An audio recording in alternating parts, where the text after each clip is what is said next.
নমস্কার, শুভ দুপুর। সবাই কেমন আছো?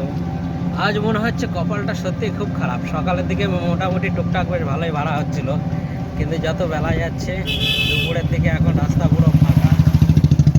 তো কোনো প্যাসেঞ্জারের দেখা পাচ্ছি না, টুকটুক করে ঘুরেই বেড়াচ্ছে, শুধু প্যাসেঞ্জার নেই তো নেই। কী করবো, ঘুরে ঘুরেই এখন দেখি স্ট্যান্ডে গিয়ে একটু বসবো, পেলে ভালো, না পেলে বাড়ি গিয়ে একটু রেস্ট, তারপরে আবার বিকেলের দিকে বেরোবো। তো মনে হচ্ছে এখন আর প্যাসেঞ্জার সেরকম পাওয়া যাবে না। দেখা যাক কত দূর হয়।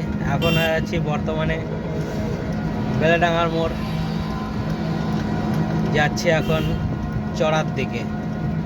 দেখা যাক চড়ার মাথায় গিয়ে বসি, যদি প্যাসেঞ্জার পাই তো ভালো, না পেলে বাড়ি গিয়ে চান খাওয়া দাওয়া করে নিয়ে আবার বেরোবো।